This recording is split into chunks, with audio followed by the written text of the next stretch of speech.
Assalamualaikum warahmatullahi wabarakatuh. Berjumpa lagi dengan Pak San di channel Sanjaya Kembar Official. Hari ini Pak San akan membahas salah satu kajian parenting terkait dengan bentakan pada anak. Orang tua seringkali meluapkan emosi dan juga kekesalan terhadap anak. Namun hal yang sangat tidak diharapkan adalah terkait dengan bagaimana kita meninggikan nada kita dan juga melakukan suatu kekerasan verbal berupa bentakan.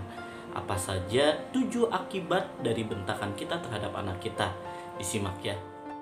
Akibat yang pertama dari bentakan kita yakni anak akan menjadi sosok yang pemarah. Anak-anak yang tidak cerdas secara emosional berawal dari orang tua yang melampiaskan emosinya dengan bentakan kepada anak. Bentakan itu juga adalah salah satu ciri dari ketidakdewasaan emosi dari orang tua. Ingat ayah bunda bahwa contoh utama dari setiap anak pemarah adalah orang tuanya sendiri. Dari itu kita harus lebih bijak dalam membersamai anak kita. Akibat yang kedua adalah anak menjadi tertutup. Anak-anak yang tertutup dan menutup diri dari lingkungannya berasal biasanya dari orang tua yang sering membentaknya. Orang tua yang sering membentak anak cenderung akan menghasilkan anak-anak yang sulit untuk berinteraksi dengan lingkungan sosial, tidak mudah untuk membuka diri terhadap hal-hal baru, dan juga kesulitan untuk menerima lingkungannya. Karena pada akhirnya dia sulit sekali untuk percaya bahwa orang lain dapat menerima dia dengan baik. Akibat yang ketiga adalah tidak percaya diri. Anak-anak yang sering dibentak kemungkinan besar akan kehilangan kepercayaan dirinya.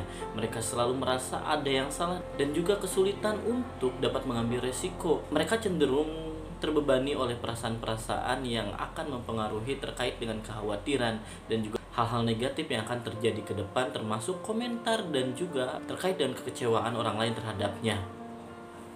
Keempat adalah anak tidak mau melakukan hal baru. Anak-anak yang sering dibentak kecenderungan untuk melakukan hal-hal yang sudah pasti saja. Hal-hal terkait dengan rutinitas baru atau hal-hal yang perlu untuk dipelajari terlebih dahulu, mereka akan cenderung untuk menolaknya karena mereka tahu mereka memiliki mentalitas yang lemah untuk dapat menerima hasil dan juga realita dari hasil yang tidak sesuai dengan apa yang mereka harapkan. Dari itu ayah bunda, kita harus lebih dapat menerima hasil dari proses-proses anak-anak dan juga dapat dengan bijak menjelaskan terkait dan kekecewaan kita terhadap anak, bukan dalam bentuk bentakan. Yang kelima, salah satu yang paling akan dapat menjadi akibat dari bentakan kita adalah anak-anak menjadi tidak percaya terhadap orang tuanya. Anak-anak pun mulai untuk tidak terbuka dan juga merasa bahwa orang tuanya adalah sosok asing dan tidak dapat memahami mereka. Dari itu anak-anak juga mulai jaga jarak dan juga menutup diri dari pandangan dan juga pengetahuan orang tua terkait dengan apa yang mereka rasakan dan juga sedang kerjakan. Yang keenam adalah anak-anak sulit untuk menjadi pendengar yang baik. Anak-anak cenderung lebih keras terkait dengan persepsi dan juga pandangan. Mereka cenderung untuk menutup diri dari masukan dan juga nasihat karena anak-anak merasa bahwa orang tuanya telah menjadi contoh terkait dengan keteguhan dan ketegasan, namun berlebihan terkait dengan bagaimana mereka merespon apa yang dinamakan nasihat dan juga saran.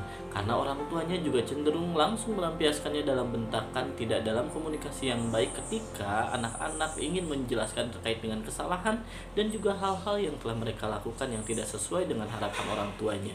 Dan akibat yang terakhir yang mungkin juga terjadi dan hal yang sangat tidak kita harapkan adalah depresi. Anak-anak menjadi depresi, tertekan dan menjadi sulit untuk fokus terhadap hidupnya dan juga menjadi anak-anak yang tidak bahagia secara mentalitas. Dari itu orang tua yang sering membentak anak, ingatlah bahwa bentakan kita itu sangat menempel di dalam mentalitas anak. Mereka sangat mengingatnya dan perasaan mereka juga dapat terluka. Dari itu anak-anak yang terluka secara perasaan cenderung dari bentakan orang tua dan juga perlakuan orang tua yang kasar, tidak hanya secara fisik namun juga secara verbal. Dari itu kita sebagai orang tua harus paham bahwa 7 akibat tadi akan sangat mungkin terjadi terhadap anak-anak kita ketika kita sering membentak anak. Mulailah untuk mengintrospeksi diri dan juga memperbaiki terkait dengan pola pendampingan kita terhadap anak-anak kita. Lebih sabar lagi dan juga kita harus paham bahwa bentakan-bentakan kita itu adalah suatu warisan untuk mereka dan juga mereka akan ingat itu sebagai hal yang akan mereka jadikan poin kenangan buruk untuk kehidupan mereka secara jangka panjang, dan itu juga mungkin akan menjadi contoh nyata untuk mereka mendidik anak-anaknya ke depan. Jadi pastikan kita mewariskan hal-hal positif dan juga bagaimana pola perilaku dan interaksi kita terhadap anak-anak dan orang-orang di sekitar kita. Sekian dari Pasan masih tunggu request untuk tema-tema video selanjutnya dan diskusi kembali di kolom komentar. Wassalamualaikum warahmatullahi wabarakatuh.